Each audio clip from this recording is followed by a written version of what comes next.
Welcome back, guys, to Rugby Rants. I'm Tom. I'm Press. What the hell was that? The best opening you're ever going to hear. Oh, Jesus Christ. All Okay. right. This is going to be fun. Well, no, one thing I do want to do before we actually talk rugby is address the elephant in the room. Yes. Yes. Let's address that. Hello. Okay, so. I am now peroxide. Blonde babe. So, I take it everybody's fully aware that you've lost a second bet. I'm pretty confident. Yeah? Pretty confident, yeah. And if they weren't, they are now. Well, I mean, if you couldn't tell, I wasn't this colour last week. So we'll address this more in the next episode. Mm-hmm. But I just thought I'd throw it out there. Get it out there very quick. Yep. Otherwise, people are going to be watching the episode and going, what's going on? This is what happens when you bet against the best. But you're not the best. Yep. Hello. Okay. What? Well, no, we'll discuss that in the next episode. Next That's episode, fine. mate. Next episode, okay? Okay. Let's do this. For this episode, we're going to be talking England-Argentina. Yes, we are. Third place, bronze final. Mm-hmm. What are your thoughts? I'm chuffed. I'm happy. What, England get for third? England? Yes, I am. I was buzzing. Yeah. Buzzing. I'm happy because I feel like the youngsters deserved to go home with something. Oh, mate, after the hard work, yeah. Yeah, I think it puts a bit of a bee in the bonnet, don't it? You know, that they are fully capable Yes. of doing the business. I mean, they're effectively the third best team in the world. And well, yes. I mean, yeah, they are. You say that. Yeah. But when you look at world rankings, South Africa, Ireland, New Zealand, France, England, fifth. Which I don't agree with, personally. No, but I mean, look, I've always said that. I don't do the whole world rankings on points, tries scored, whatever. Yeah. The World Cup counts. Yes. And where you come in the World Cup, that's where you are. Personally, yeah, that's how it should be. Realistically, give or take a couple of decisions, wrong decisions, right decisions, whatever you want to call them. Yeah. And I think, you know, for the young lads, likes of Marcus Smith and all the rest of them, I think it's great. I think it really, you know, puts a bit of a rocket up their arse, and I think that with a fair few retirees, Do you know, it's sad to see, but I mean, people like Courtney Laws, Ben Youngs, Johnny May, probably Joe Marler, Dan Cole. I mean, have Joe Marler and Dan Cole announced that they're actually retiring? Or? No announcement as of yet, but I mean, I think it's the right thing to do. I think make way. Yeah, you've got more tight heads coming through, more loose heads coming through. Yeah, and I think, you know, Johnny May again. I think he's been a fantastic servant for the game. Yeah, especially for England. Yeah. But I mean, I think that's his third World Cup. Yeah, so 15, 19, 23. Courtney Laws, 4. Yeah. I mean, that's some doing. Yeah. 4 World Cups is a good effort. Phenomenal. It is a good effort. Yeah. And I mean, to come away without one. Yeah. It sucks. That's hard. Sucks, yeah. That's hard. But no, I think it was a decent performance. Do you think it annoys me, right? And it does annoy me, is everyone says, let's give these youngsters a chance. Yep. Let's show them what we can do. Let's give ball in hand and rah. Yep. But when they're on the pitch, they don't do fuck all. No. Sorry, excuse my French, but they do fuck all. They don't do anything. Yeah. And it's like... What do you mean? What do you mean they don't do anything? Well, okay. Quite a broad statement. Look at Will Jordan. Yeah. He looks for work. He's one of those wingers. He'll run off 9, run off 10. He'll go anywhere on that field. He'll come off his wing all the time. Yeah. But when you compare him to the likes of Henry Arundel, I didn't really see him work. He'd come off after 50 minutes. Do you think that's an experience thing? But Will Jordan's only 21, 22. Maybe it might be a kettle of fish because of where they are. But what level of rugby has he been playing since the age of like 10? You know? No, fair point. And again, it's a different coaching style. It's a different style of rugby. But I get what you're saying. It is frustrating. Can I put a layman's term on that? Oh, yeah. Right? At the moment, and I don't mean this in a horrible way, before everybody throws their arms up and falls out with me and all the rest of it. Mamma mia! Yeah, I know. Yeah, exactly. England rugby is boring. Yes. in the sense of it's play it safe, try and work the penalty, kick for posts, get some points. It's a little bit mundane. Yeah. It's readable. Do you know what I mean? You can see what's coming before it happens. Yeah, I can agree with that. When they played against South Africa, they didn't play like that, and they took it to the wire. But yes, but this is what baffles me, because like I said last week, they don't know how they want to play. No, they don't. No, they don't. I watch the game and I try and figure out how it works. Yeah. And I can't. Like, I understand you're kicking for territory. Yep. You know, you 50-22s, or you got a free kick, you spiral bomb, and you want to try and cause a knock on, so you get a scrum penalty and all this sort of stuff, right? Yeah. But you can only get a scrum penalty if you can scrum. And salads don't win scrums. Salads don't win scrums. I love it. Anyway, you know what I'm trying to say? Yeah. It's like it's such a strange way to play rugby at the minute, because a lot of kicking involved and there's not a lot of running. But when you've got the pace of some of these people, who are running backs, like your Marcus Smiths, like your Henry Arundels, like your Johnny Mays, like your Ollie Lawrences, like your Joe Merchants, you know, they are running backs. Well, I fully agree with you, and I think, and I've said it before, I don't think the problem is in the backs. The problem is the quality of ball that the backs are getting. Forward, yeah, right. And I think, personally, it's for England, it's great that this whole World Cup's over, right? Because now Steve Wathwick's got an opportunity to go, right, well, he's not in the team anymore. He's retired. Let's get some young blood in. Yes. You know, who are, you know, I mean, young spunkers, mate. They're game. They're on it. They're not there for the money. They're not there for, you know, what the perks. They're there because they love rugby. Yes. And I think when you start to, because you'll have what I would call now old heads like Ellis Genge. I mean, yeah. Compared to who may be coming through now. Well, yeah, they're senior players, aren't they? Yeah, he'll step up and take that seniority role now in the front row, things like that. I really think we need to look for a hooker. You got your Theo Dan, haven't you? He's sort of next in line to replace Jamie George. Yeah, and I think that needs to happen. In a sense of, I'm not saying get rid of Jamie George because he brings a lot of experience, but I do think that Theo Dan should be starting. Yeah, I mean, I think there's a lot of positions on that field that need to, like we said, overhaul before. Yeah. But I mean, I think you need your likes of Marcus Smith playing 10. Do you think so? I mean, I like him at 15, bro. I like him at 15. He doesn't have an opportunity to do what he does best at 10. But then who are you going to play? You got George Ford at 10 for what? Another year? He's 31, 32.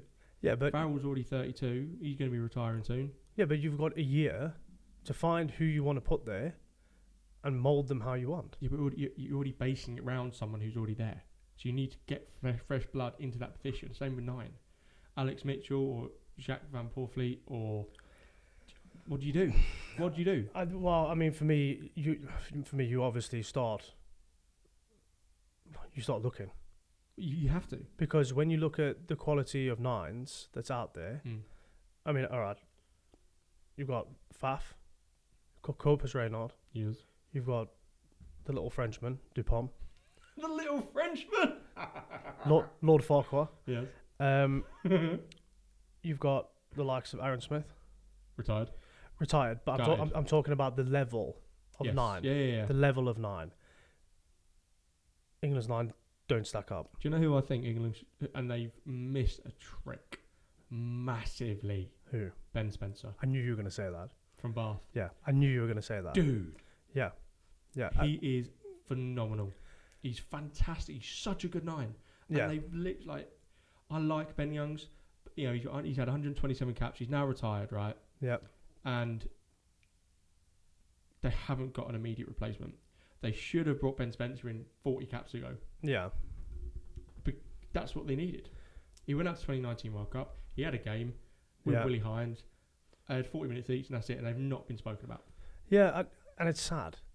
It's sad. It's frustrating. And you know, Ben Young's like I say, I mean, like, well done, mate. Yeah, 127 caps. Great career. Fantastic. And I do think at some point, a few years ago, probably I'd say top 7, 8 scrum halves in the world. Yeah. You know, somewhere around there. I love the way that ranking just gets lower and lower. Yeah.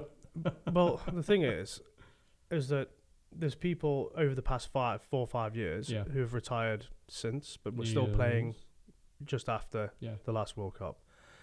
And I don't feel that Ben Youngs' game has got any better or any worse over the past 4 years. Very level. It's the same type of game. Yeah. And then it's a very safe style of play. It's quite very reliable. Home. Yeah, that's it. But then you bring someone like Danny Care on, who tears holes in little spaces, but again, he can't do what he does best without the quality of ball. No, of course, and that comes down to scrummaging. Everything comes down to scrummaging. Everything comes down to rucking, mauling. 100%. That's exactly what you need. Your fear factor. You need your big second rows. You need your big second rows that can do 80 minutes at 110%. That's what you need, and that's what they're missing. I mean, even I'm a harsh critic. I don't dislike any of the players. You're comparing to Eben and Franco Mozart. Franco Mostert, A.G. Sneyman. Yeah, you're comparing to 3 giant people. But you can look at it on the other side as well. Look at the New Zealand second row. Oh, Brodie Retallick and Sam Whitelock and Scott Barrett. Their work rate's the equivalent of a back row. Oh, yeah. And that's what... I'll say it before and I'll say it again. England are missing big nasties. Mm-hmm. They're missing menacing, hard, nutcase, psychopathic runners.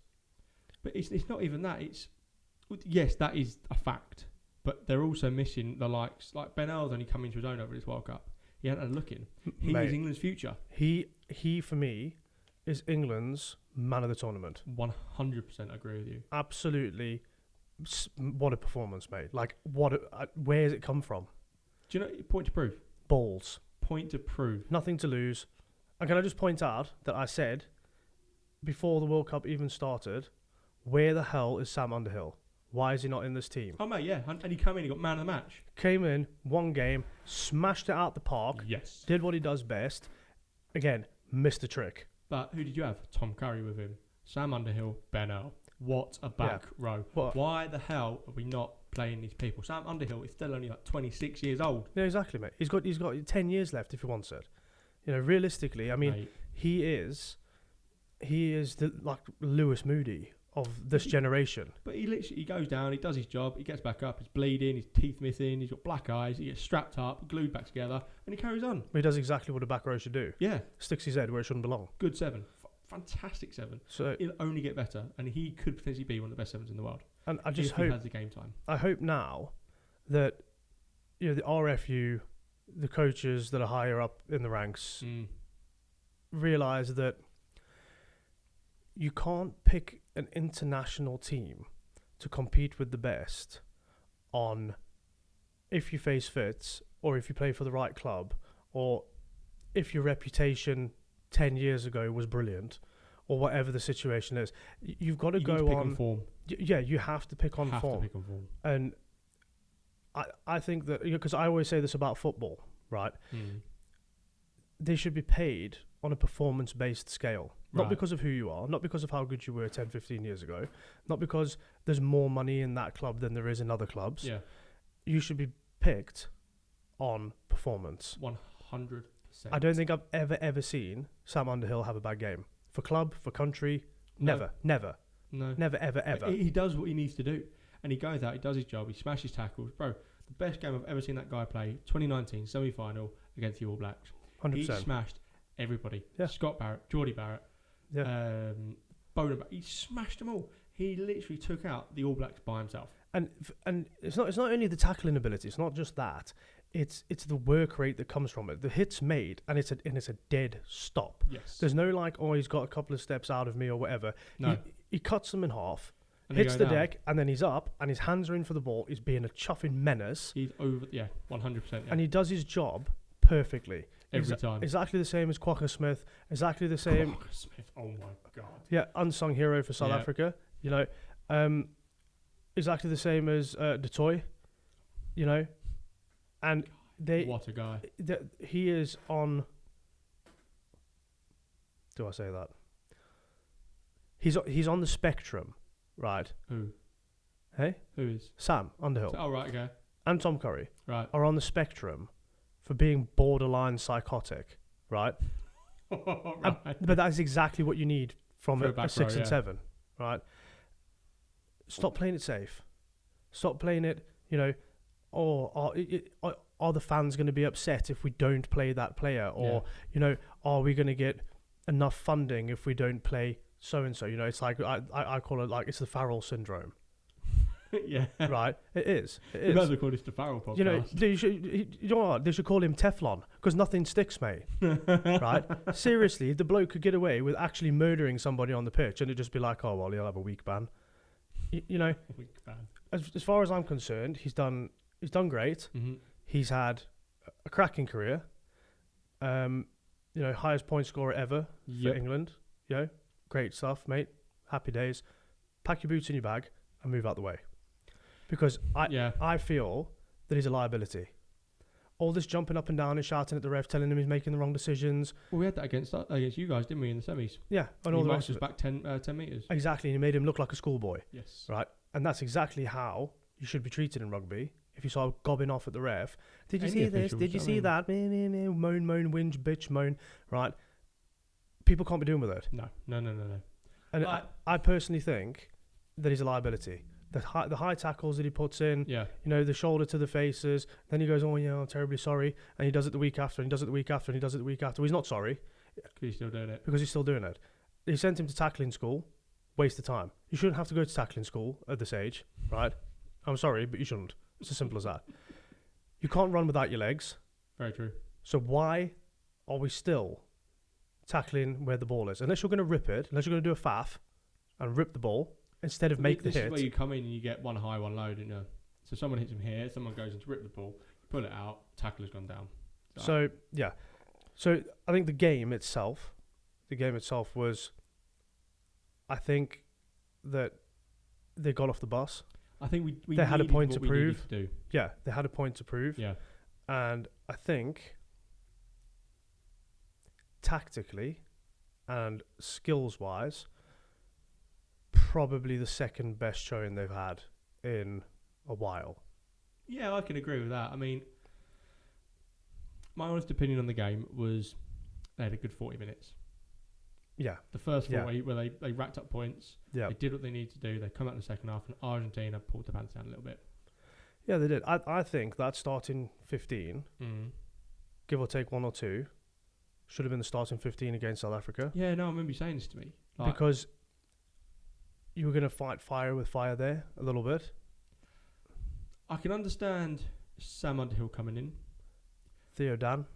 So I mean, I would have had Ellis to start. Yeah. Theo Dan. And I would have started Carl Sinclair, to be fair. You wouldn't have? No, I would have. You would have, I would have, yeah. Because,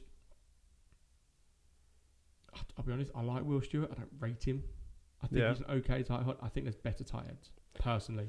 I think, on Mr. Sinclair, I think he's what I would refer to as a performance-based player. Oh, 100%. If he's in a bit of a mood, or his boots don't feel right, or he gets done over in a scrum, his head's gone. Every time. He's a waste of time. Like that. Yep. He's a waste of time. He's just another obstacle to run around on the pitch, and that's it. If he's on fire, and he feels like he's winning the scrum battle, great player. Oh, mate, I completely agree with that. I just think that he's just a bit hit and miss.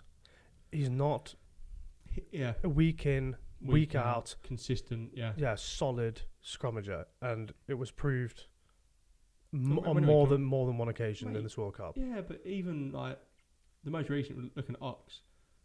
Yeah, Ox, he literally made Carl Sinclair call him daddy. He turned him into a pretzel, didn't he? But mate, that's what a good scrummager does. And the thing with Ox as well is that it's not just scrummaging. When you look at rucking, when you look at mauling, right, the bloke's back is flat like a surfboard, right? His positioning is perfect. Yes. You will not move him. No, of course not. Ever. No, he might not be like the best ball carrier. But mate, centre of gravity wise, he's like 4'7". Yeah, he's like a cereal box. Yeah, just square, isn't he? He's square. He's like, what you like? Trevor Leota. Well, I don't know about that. But no, but what I mean, he's just square. Yeah. Do you know what I mean? I'm not saying he's... And this is what I mean by the England pack need to be bigger, stronger, heavier. And fitter. They need to find that combination. Where if you look at like James Haskell, right, massive bloke, monster of a man when he was playing at his peak. Yes. Yep. Super fit, really quick, and a horrible bastard. Oh mate, yeah. If you get his face, he'd do you in, yeah. And perfect size, perfect everything. When I looked at England line up against South Africa for that game, and this Argentina game, they looked dwarfed. The front rows just looked like a couple of blokes they pulled out of Witherspoons instead of actual front row supreme athletes. They just kind of like, I don't know if it's a mindset thing. I'm not sure if it's because I can guarantee you when somebody like Ox walks onto the pitch, he 100%, 120% believes that he is the best scrummager on that pitch. Yes. And nobody is going to prove him otherwise. Yes. And a lot of times I looked at, when the camera pans round to the front rows. Yeah. And when you looked at England front row, especially against Argentina as well, everything looked a little bit unsure. Everything looked a bit on my feet right, on my hands right. On me, where, what am I doing here? I can't get a grip on the jersey. I can't.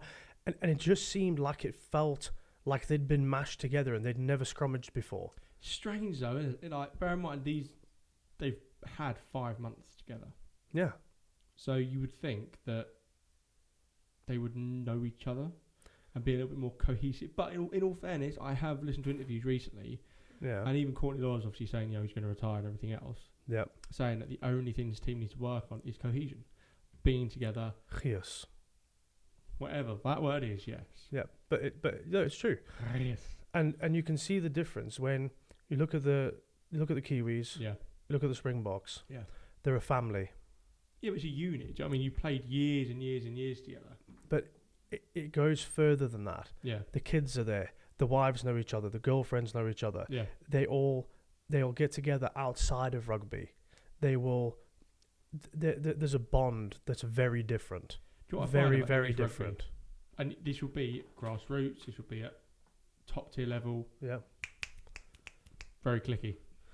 Of course it's clicky. Of course it's clicky. But why? But not really funny. You're all there for one purpose. You're all in the same team. You're all doing one thing. Just because you're a Saracens player, just because you're a Leicester player, just because you're a Gloucester player, it doesn't matter. It's mentality, because you're not a Saracens player at that time. You're an England player. Yeah, exactly. And it comes down to a mentality thing. I'll give you an example. Yeah. Because you've got a southern accent, right? This is going to be the easiest example to use. You've got a southern accent. If you walked into a pub where I live, in Hucknall, someone will go, "What are you doing up here? Where are you from?" Straight away. And they automatically dislike you just because you're not. I mean, they dislike each other from the next village. No, I know. It's a territorial thing, isn't it? Yeah. And for me, rugby should transcend that. Yeah. And when he says clicky, it is clicky. If your dad didn't play at the club, then you don't get a look in. Yep. Or, perhaps maybe he's a bit of a sponsor, so they feel like they're going to play you. Oh, whereas 100%. Do you know what I mean? And the thing about New Zealand and South Africa is it doesn't matter whether you come from a township. Yeah. It doesn't matter whether you come from a working class or upper class or whatever you want to call it. Yeah. I get it. It makes absolutely no difference because you're out there doing the same thing. Yeah. You're committing just as much as the next person, irrespective of where you grew up playing or whatever. See, one thing I found, and again, we'll come back onto the England game, but when I played grassroots, everybody I played with pretty much went to the same school. Right. So it was like, they all went to this school. There was like 12 people went to this school, 3 went to this school, and I was the only person who went to a different school. And this is because you had to play rugby at schoolboy age at club. You were at school. Yeah. But you had to play outside of school. I did play at school as well, but the school team was awful. But and you see, this is what I'm saying to you. If you go through maybe the New Zealand lineup or the South Africa lineup or even the Australia lineup, if you look at the guys who are similar ages, I bet you some of them even played schoolboy rugby together. Probably, at school. Yeah. At school, not at club. You know, under 13s, under 14s, under 15s, under 16s. Yeah. Not for a club, for the school. Because inter-schools rugby is massive. And that's where they hone the little skills that what England are lacking in. That's where you hone them. When you're playing tag rugby on the beach with your mates, you know, where you find, I mean, I played a hooker, but I guarantee you I could step. When I was playing at school, I could step, I could run, I was quick, I could pass off both hands. If I had to, I could have dropped in at scrum half. Yeah. Desperate situation, but I could. And I could kick for touch. Yeah. And I played a hooker or back row hooker, and that in itself is the difference. And you never had to talk to anybody on the pitch if you didn't want to, because you just knew what was going on. Yeah, but that's the biggest difference. Yeah, biggest difference, right? And I think it shows. We'll do a whole episode on that. Yeah, the differences between the way you grew up playing rugby and the way I grew up playing rugby. Yeah, the biggest differences. Yeah, but as a whole, England, Argentina. What are your thoughts? Standout players. Did you think the score was the right score? What are you thinking? Yes, I think the score was the right score. Right. I thought the game... We'll move it on a sliding scale. I'd say I think the game, skills-wise, was like a 6 out of 10. Yeah. I think entertainment factor was about a 5 out of 10. And for a playoff for 3rd and 4th place, I don't think it was as exciting as it should have been. Should Argentina have been there? I don't know. Would it have been nicer to see maybe an England-Wales or an England-Ireland? Or I think maybe history got in the way a bit and it was a bit too personal. I don't know. I'm not sure. I think the right team won on the day. Yeah, no, I agree with that. And that's not a biased... No, I do agree with that. I think you know what I'm like. I'll call it as I see it. Yes. I think Argentina were outclassed a little bit in the important areas of the game. But I said this the other day about Argentina. They've had to play everybody else's style of rugby to get to that game. Yes, right? They've not been able to play the type of rugby that they want to play. No. And England stopped them from playing their type of rugby. The game plan was Argentina. Keep it away from the backs. Yes. And that's what they did. If you notice, when the backs got the ball, in our 22, every single time. Yeah, exactly. Every time. And I think England did well to keep them back and keep them on the back foot a little bit. You know, like they couldn't release the wingers or the fullback or the fly off. Really didn't have enough room. I think England's had, I want to call it a press defense. It's not quite on other teams' scales, but it was a little bit quicker than it normally is. Yeah. And I think it put Argentina on the back foot a little bit. But they had to. They had to do it. Otherwise, you know, like you said, Argentina backed will do damage. Oh yeah, definitely. What I find we do at the minute is we don't let other people play their game, but we don't know how to play our game. No, that's it. And the only reason we do that is because we don't know how to play our game. And to be perfectly honest with you, I think that Argentina's pack is terrible. Really? Yeah, I do, yeah. In what sense?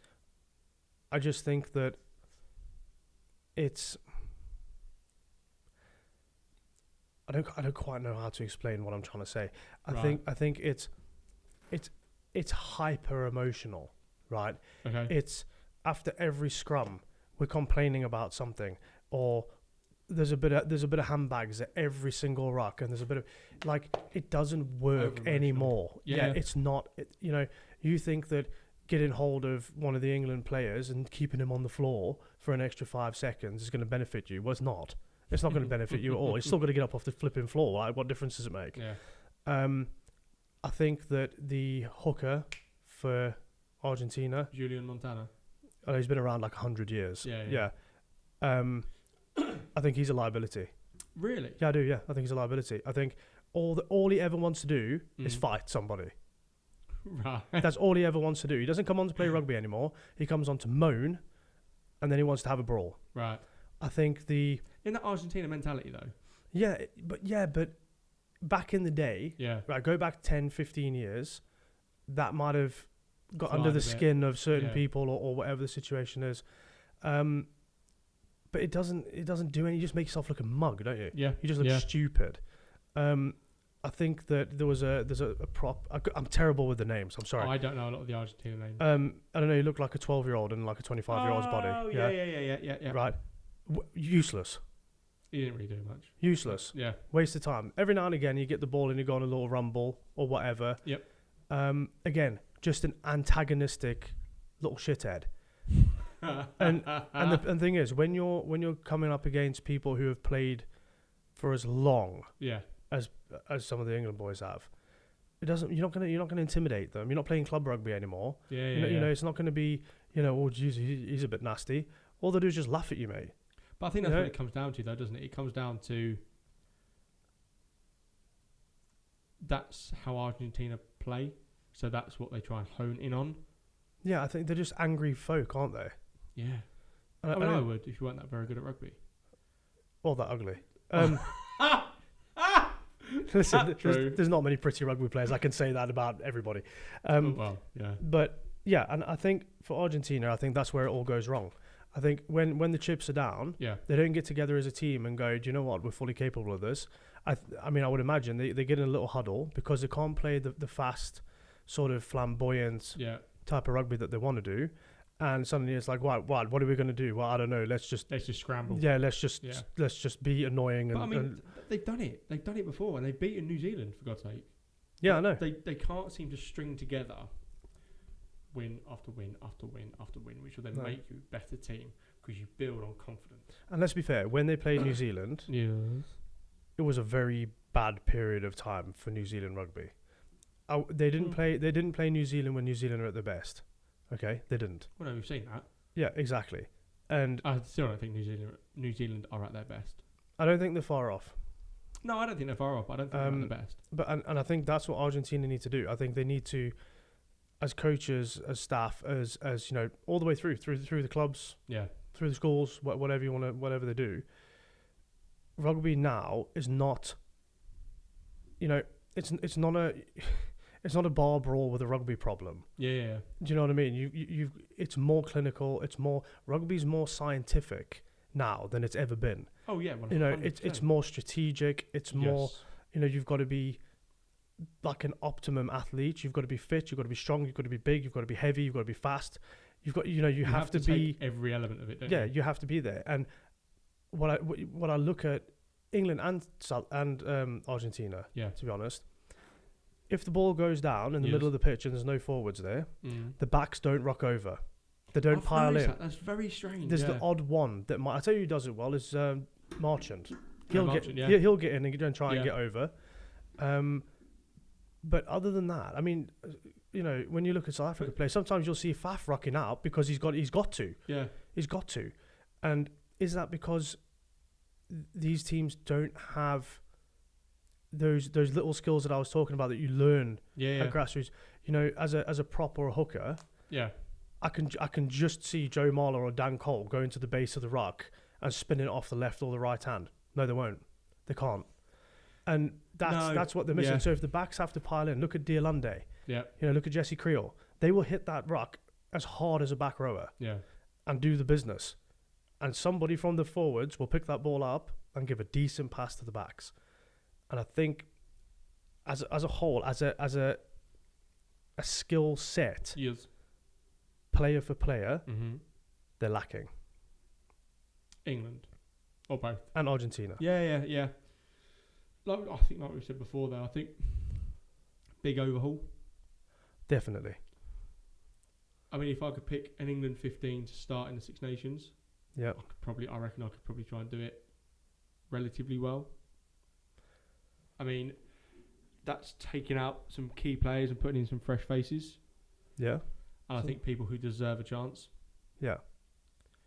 But yeah, I mean, I think that period of England rugby's gone. I think Steve Borthwick now needs to grab it by the balls and show him who's daddy and basically say, this is the way we're going to play. This is, we are heading to that 2027 World Cup. Yeah, and this is who I want. Yes. And I don't care if it upsets you. Or, there might be a player out there that they're saying, you can't play because he's got tattoos up his neck and on his face. Who cares? Tough shit. Right? Who cares? Look at Bobby Laws. Tattoo galore, bro. Yeah, whatever. I always feel like that's why Banahan got the kick. Yeah. I feel like that's why we haven't seen Mike Brown, because he had an opinion. Mate, 100%. And he wasn't allowed it. Yes. I feel like there's a lot of players that have fallen by the wayside, like you said, because it's very cliquey and your face doesn't fit. Mm-hmm. And that's all got to stop. It doesn't matter what club you play for. It doesn't matter what tier you're playing in. There might be somebody there who's better than all these lads in the top tiers, but you know what? Maybe he can't travel that far because his job doesn't allow it. Maybe he's still working. Maybe there might be somebody out there who you're missing out on because he's not playing at Wasps Academy or Harlequins, or you know what I mean? Yeah, no, I get it. And, you need to look further afield. I mean, look at how many Southern Hemisphere players are playing in France, in Ireland, in Japan. Yep. Here, for Leicester Tigers, Andre Pollard. England rugby needs to look further than Junction 32. Yeah, but the thing is, I think what we need to do is get 9-10 sorted. We've lost our biggest and best scrum half. Agreed. I say best, one of the best that we've had. Yeah. And get 10 sorted and build around it.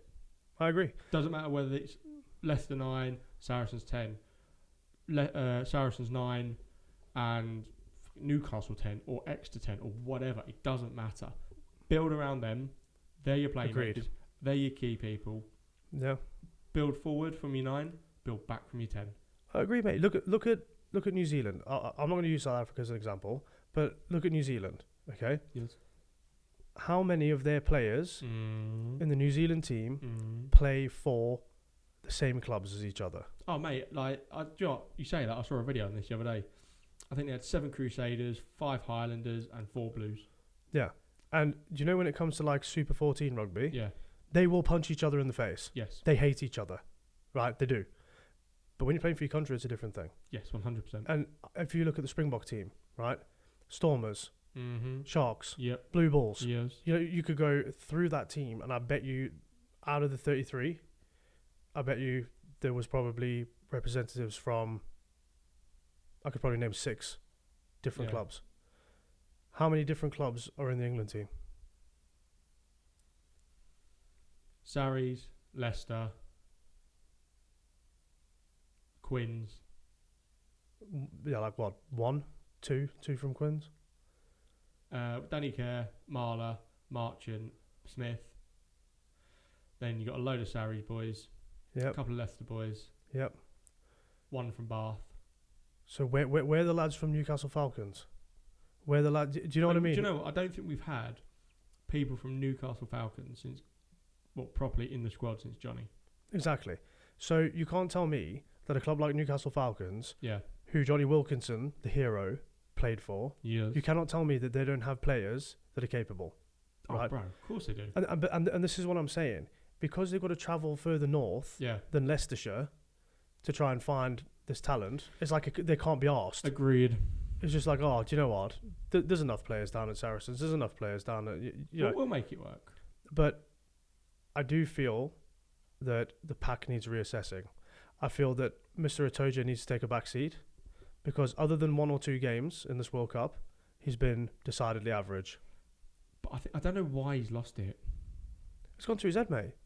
In the words of Rassi, he's become an entitled dick. Okay? No, he has. Money. You see him when he turns up to training with his pearl earring in, and he's, what is he? Is he the new, like, is he the Maradona of rugby? Like, I don't know. Don't know. But he's not untouchable and he's not irreplaceable. He's fully expendable, and I think that's the problem, is that a lot of players in the England team don't think they are, and they should be. They should be told that you are expendable at any given time. If you're not performing, see you later. Oh, mate, 100%. Like 100%. They need to do something. They do. But it's growing bollocks, mate. And I don't think it comes down to Steve. I don't think it comes down to Mr. Borthwick. I think it comes down to... I don't think it does. The checkered trousers and the tweed suits and everything above him. Yeah. Which, to be honest, make the game boring. And that's coming from an England patriotic fan. Yeah, I support England rugby 95% of the year. No. I do. I watch England play every time they play. I know that I've watched certain club games where I think, why the hell have I not seen him on any given Saturday in the rows? Yes. We're in the rows. So I think, as a review on England rugby from this World Cup, 5.5, 6 out of 10. Mate, I can't. Compared to what it should be, and what they're capable of, the ability that they've got, the backing, the funding, the everything, the grounds, you name it, they've got everything it takes to be the best in the world again, because they have done it once. They've proved that they can do it 100%. against, and the year that they did win it, yes, there was some serious competition. It wasn't an easy route. It wasn't an easy win. When England won the World Cup, mate, they played against some of the best teams in the world at their very best. Yes. And you can't tell me that it can't happen again. Oh, mate, of course it can. But do you know what it comes down to now? Yeah. Roadmap to 2027 in Australia to figure out who they're going to take out, put back in, start fresh, and massive overhaul. Yeah. And that also means coaching staff. And then leave it alone. Don't muck about it. Let it work. But, I mean, you got Kevin Sinfield now leaving England. Yep. Why, I don't know. Probably through lack of experience. Who's replacing him? Felix Jones. Exactly. But, I mean, you look, the guy's 38, 39 years old. Yeah. He's been South Africa's defence coach. He's been phenomenal. Yeah. Your defence is untouchable. Yeah, it's pretty good. I mean, to have him come over and hopefully work magic in defence. I think he will, but I think that he will demand a different set of players. Well, good. Yeah, Someone I think he will. to, bro. I think he will. I think. And I tell you what, if he then leaves, he didn't get what he wanted. No, exactly. That's it. I mean, when I watch players for England, and I am going to stop now because I feel like I'm having a bit of a go. We'll do another episode on that. When I watch players like Kyle Sinclair, yeah, walking around the pitch, chewing gum while he's playing, he looks really interested. Yeah. Looks like he's really bothered. Oh, I know. And it's the body language. It's the way they're getting up off the floor. I mean, I There's watched Dan Cole get up off the floor. It looked like... He's 90 odd though. Yeah, I know, but he looked like an old man getting off a sunbed in Ibiza. It did. It was kind of like it took him 2 goes to get to his feet. And you can't have that in a World Cup or in a national team. No, you need sprightly players. Not necessarily like young bucks, but you need people who are quick to their feet, who can actually do a job. Who want it. They want it. That's big as well, wanting it. Truly believing. Truly believing, mate. If they didn't believe they could do it, I don't think they'd be there. Personally. There's thinking very hard that you can do it, and there's feeling it down here. Yeah. There's feeling, and this is the other problem. England rugby do not have an entire nation behind them. Oh, no. They don't have 46 million people Nope. backing them. About 12,000, if that. And it comes down to that. We picked a great niche to talk about, didn't we? Yeah. So, look, as far as this game goes, I'm chuffed that the lads have got third. Everybody's going home with a bit of silverware. Yes. I think the youngsters have had an eye-opener, a massive, like you say, a bit of a trial by fire sort of thing. I think that they know what it's like to hurt, physically and emotionally. Yeah. And I think that I'm hoping that they're going to come back, balls to the wall, and give it horns, bro. I really hope so. I really hope Six Nations 2024 is a turning point. And now Steve has now to February to sort shit out. And and if he has to bring in some foreign talent, right, because it's only New Zealand and South Africa that don't have any foreign players playing for them. In fact, probably New Zealand probably do. They've probably got a couple of Samoans, a couple of Fijians. Oh, mate, of course they do. So, in fact, it's probably only South Africa that don't have any other nationals playing for them. Yeah. Apart from in the final, where we had one Irishman, which turned up out of nowhere. But anyway, he did a good job, fair enough. He changed nations at the right time, didn't he? Yeah, flipping did, didn't he? But yeah, I mean, okay, there's going to be no shame in it because every other team in the world has got players, and I will say it, from the Southern Hemisphere. Yeah. Because it just means more. You love that. Yeah, you absolutely love that. Yeah, I do. And we proved it on the weekend. Well, we'll talk about that in a minute. Cool. But guys, let us know your thoughts on the game. Obviously, the funding element. You know, and we'll talk about it more in depth in another episode because it's something we have to address. Yeah. I mean, have you as parents or as young players out there, have you got kids or mates or whatever that are playing at clubs that you look at and you think it could be really special, but the nearest top level clubs an hour and a half's drive away. Yeah. You know, what's your clubhouse like? What are your changing rooms like? What conditions are you playing in? You know, is your field at the back of a Tesco's car park, or you know, talk to us. Let us know what your gripes with grassroots and club rugby is, because I swear to God, I will do my damnedest to put them to rights, because that's what this country needs. Yes, it is, but that's what we're sort of here for. This is essentially why we did this podcast, why we did this YouTube channel. Through frustration. Well, it is. Well, it's true. Like, it's true. Not necessarily you've played up here and I've played up down here, but it's. I wouldn't say quite up there. More like. Yeah. Anyway. Higher than me. Anyway. Right. Okay. But my point is, having played in a grassroots club. Yeah. In a team that's in a higher league. Yeah. And then playing for a team that's in a lower league, but the facilities are 10 times better because they had a funding element. Yeah. Why? But this is all stuff that we can address. 100%. And this is why we've done it. Yeah, 100%. And we need you guys to talk to us. And also, we need the clout, right? I'm going to say, because I know I'm going to have a pop at people watching it now, right? Okay.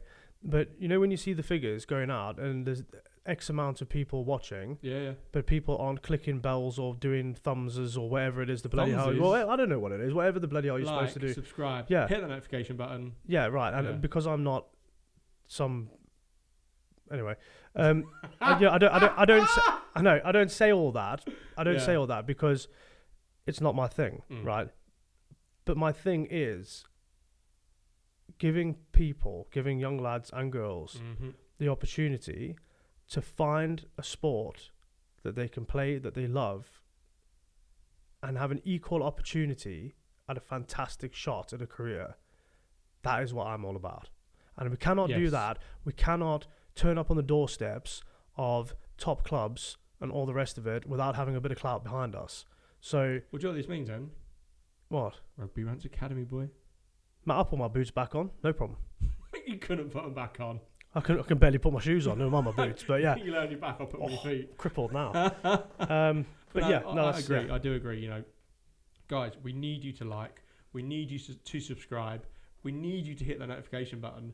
You know, we need the followers. If we want to help you guys and we want to get the backing, you know, from the RFU to put people in a better position to have a career, that's what we want to do. Yeah. That is how we need to do it. But we need you guys to like, subscribe, comment below who you play for, what position you play for. If you want us to come down to your club and have a look, we will do that and take time out of our day. We'll come down. If you want to, we'll start locally, right? We'll start in the Midlands. Oh yeah, 100%. You know, we're based in Nottinghamshire. Yes. Yeah, I can rattle off 5 or 6 clubs that I've been involved with or played against or whatever in the local area who's got some fantastic players, but they just cannot break out of this league. Yes. You know, give us a shout. You all know who I am. Whether you like me or dislike me, the fact remains is that I'm here to try and help. Yeah. So that's literally what we're here to do. Get on the blower. You can now find me on social media. I know I was a bit of a ghost before, but Tom sorted that out. So, and help us help you. Yeah, essentially, like I said, guys, like, subscribe, hit that notification button, follow us on Instagram, follow us on TikTok and every social media platform that we are on. Just look for us, guys, and we will help you as much as we can. Press, if you've got anything else to say, mate, before we talk about something on the next episode. No. Okay, fine. Guys, thank you so much for tuning in, and we'll speak to you next time. See you later. Toodles. Bye-bye.